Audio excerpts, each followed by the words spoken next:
Well, hello. Now, about 8 days ago, my mother passed away. I'm not here to lament personally, go on about what most people go on, which is how this person had such a lovely demeanor, how they contributed to those around them, and the rest of that. What a positive effect they've had on their lives. Because I think a lot of that goes without saying. People are generally people. People are generally good. That's my perspective. Well,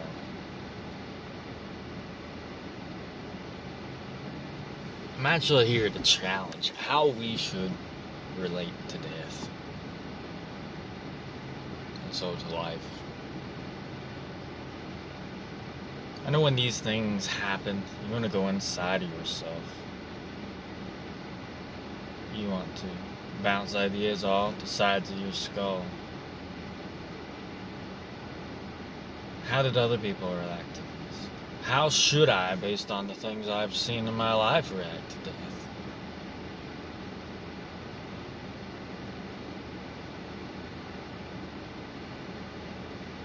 And I think most of the time, people make a Hollywood scene inside their brains. And all these ideas are bouncing around. You have a little Disney story pop up.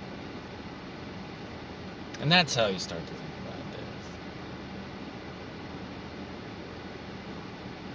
But have you thought about death in the way that life is presented to you?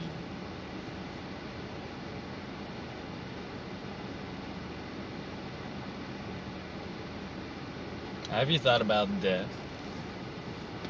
the way things are in the context in which the death happened?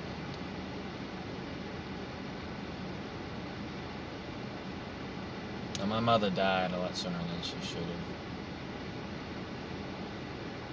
I'm not going to go on about her life to a bunch of people who didn't know her. But it was pretty horrific. Started out young and she was on her own.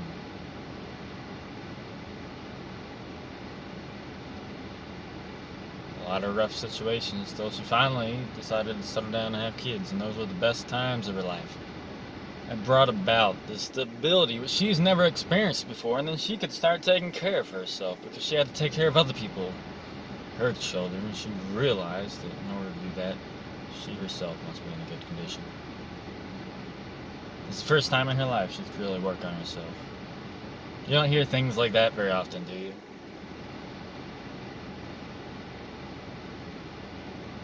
Being a parent puts you on the back burner. It forces you to develop even more.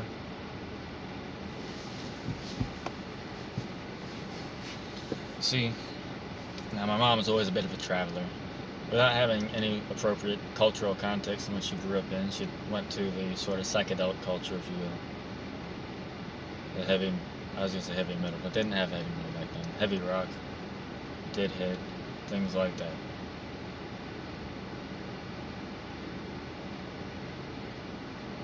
And I bring these things up because she was in a lot of good situations, and she made all these associations with these songs in these particular situations. She made such an association, like everyone does, but with her it's so strong that when she did have children, she can listen to, the So Bad with rock and roll because I don't listen to much of it. I haven't for a while. With the Grateful Dead or all this stuff, because it made her want to go. It made her want to have an adventure.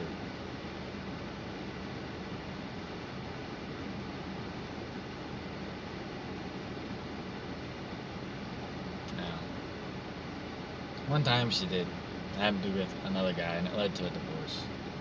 She said she didn't commit adultery, but who's to know? I believe she didn't, but either way. My dad wasn't having that. Again, we're going to look at this personally, we're going to try to be a little bit objective. So now she was outside of the family structure a little bit. It was fractured. She didn't always have to have kids. She didn't always have to be responsible. She started losing her health. She didn't take good care of herself after that point. She wasn't motivated to. She didn't have that same drive. And her life was a reflection of that. She started drinking wine, smoking cigarettes again, messing around with drugs.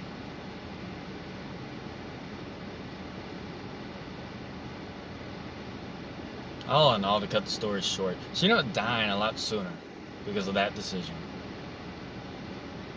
Because we live in a culture which endorses going on trips of deserving to get away from the place you're at. Not a culture which embellishes responsibility and building up a life which is so good you don't want to go on vacation. That's not very good for plane ticket sales, is it? Or tourism.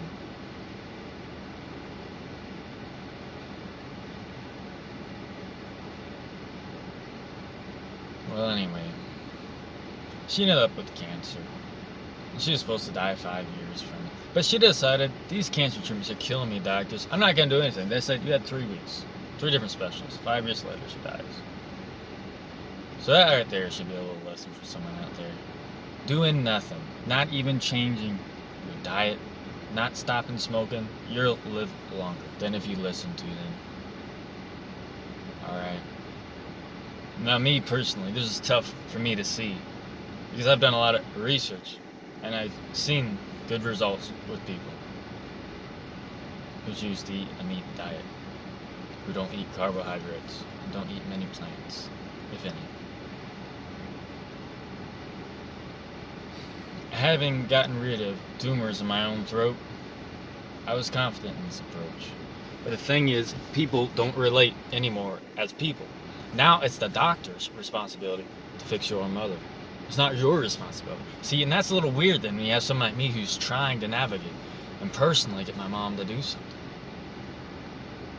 And trying to navigate with my siblings, because they think, oh, it might be a good idea until the doctor says no, and then that's the end of the story.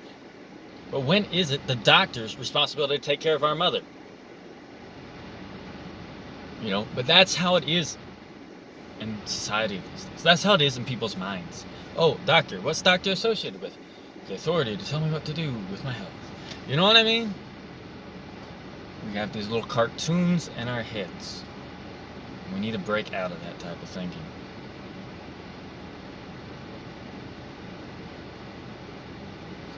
So now she's in the hospital, her last dying days. Isn't that weird too, being in the hospital? Why? Why not being at the house? Why is it now that people don't just die of old age, but they die of all these other complications?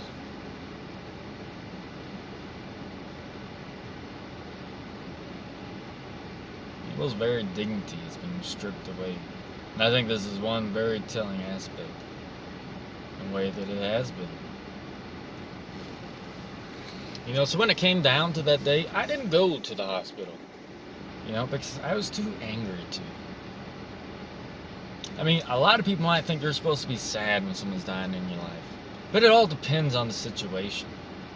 And that pisses me straight off. Because there's no reason that this woman needed to die.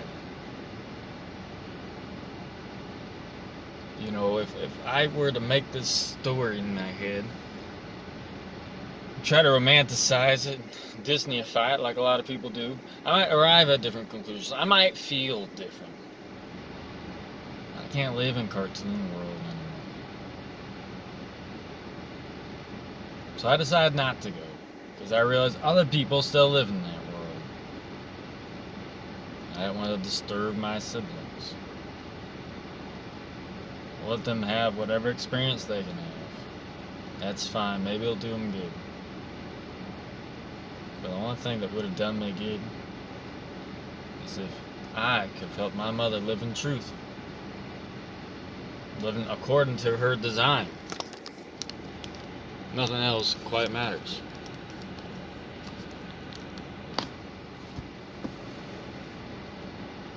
So there's lots of things that piss me off. about death. Seems like families can get together after it happens, but they can't get together to prevent it from happening. Disaster binds. No one shows up for prevention.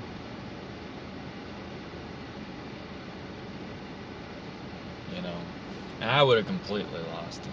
Because they started singing Let It Be. Which to me just seems straight wrong, not diabolical. Your mom's dying. Well, she could have lived longer. She had strong genes to live 5 years after she was supposed to be dead. To have her systems reboot her organs when they weren't doing well at all. On a poor diet and everything to go that far. Smoking and drinking.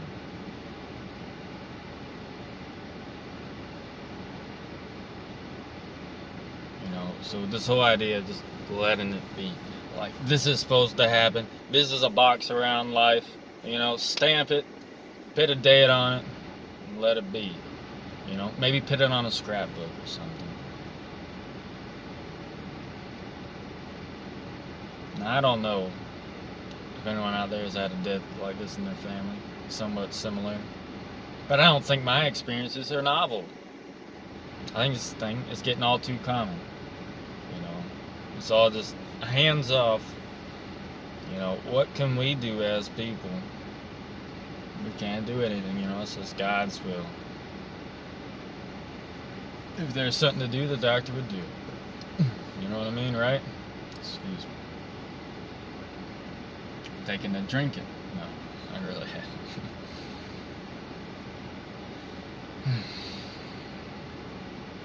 Anyway, I don't see how you can just let it be. You know, this is another reason why I'm going towards anger than anything else at this time. There's just a deep-seated fire in my stomach that rises all the way up my torso. It's like I just know. I know death isn't supposed to be like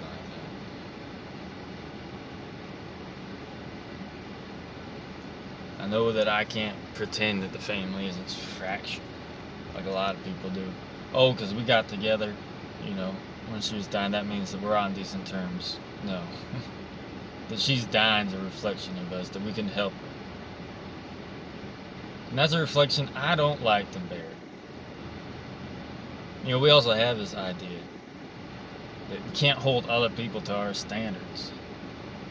That's, you know, what cranky old men do or something. I think it used to be a more common attitude. You didn't want people to have lower standards than you. You wanted everyone to be on a level. That's the only way you have efficient cooperation.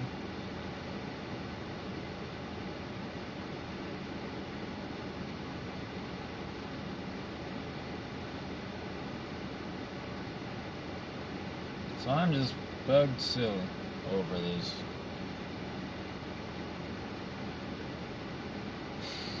The only reconciliation I have is that I did my best to have a peaceful environment for her towards the end by kicking some freeloaders out and that type of thing. And also her knowing that I was married, properly married with permission from everyone. And that I was saving up and doing things right, as she said. Thinking about a family. Working steady and hard.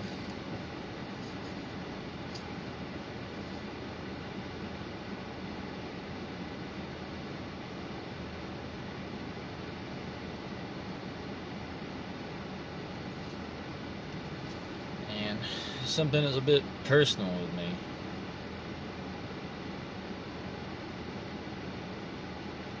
Is that I actually didn't feel too emotional about this until I was around my family that did. And then I'm pretty empathetic. So I picked up on that. But to me, it's false emotion. It's blasphemy. You know? How can you even attempt to be sad and say there was some tragedy?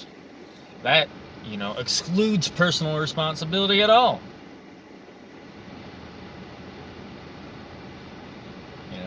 This pisses me off because I know it could have been different, and I had knowledge it could have helped, but it wasn't acted on. I don't know if you feel that type of anger. It was the same type of anger when you know you could have done something better. You could have painted that better. You could have played that song better, whatever. And you didn't. It's aggravation like that. That's how I feel. I feel like as a decent human being, I should have done better. But I know I've done the best I could. So I'm pissed off that I wasn't in a situation that I had support to do so. People who actually wanted to do something concrete to make a difference. But instead, we're just letting it be. You know what I mean? And talk about associations. So the last minute or two of your life, your brain's still working quite well. And you're just freely associating this song, Let It Be, with all the different times in her life she was listening to that song. And what was she doing then? It's not when she was changing diapers, because she didn't listen to that type of music in the house. It's not when she was having the best time of her life, in her own words, raising kids. There's a bunch of other nonsense. And then bring that up, and then wrap it in this big old picture, fake wrapping, superficial crap of, look, it was meant to be. It went so well. It was like a Hollywood film. Who writes Hollywood films? You know why people write Hollywood films? It's our own emotions, I'm saying. Our own emotions are weaponized against us. So it's not that I don't feel. I feel like I feel the proper thing. I should feel pissed off. Not in a way that's violent or something like that, but in a cold burning way. In a way that makes me hate rock and roll, drugs, and drinking more than I ever have. That makes me hate the type of lack of cooperation between a family, lack of support. What does that word even mean? Well, that's really about all I have to say about this.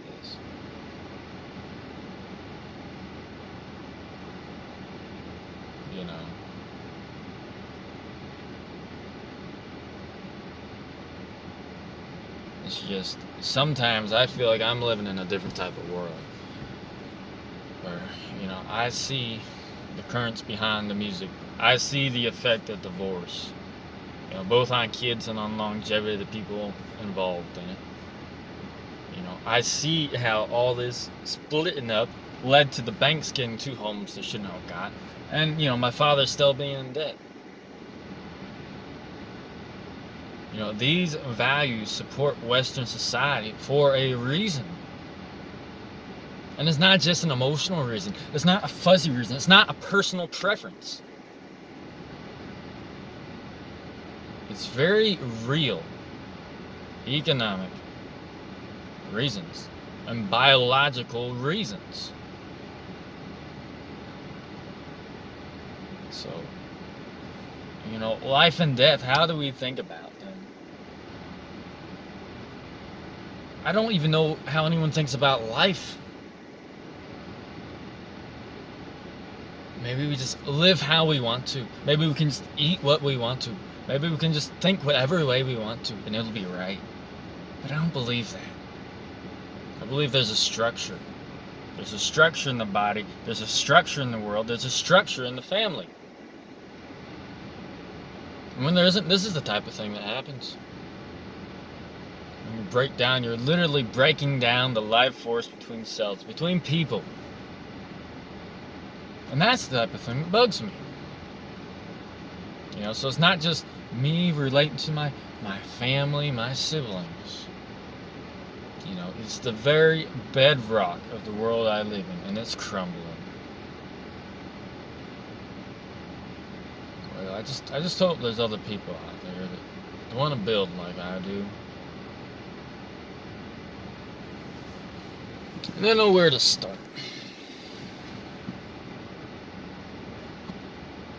Well, anyway, thank you for your time. I hope that when you go through something in your life, you don't take yourself, suck yourself out with a needle, and inject yourself into some movie scene. I hope that you can experience what you are with authenticity. You know, I didn't expect I'd feel so mad when all this happened, but I'm okay with it. Because it's righteous. Take care.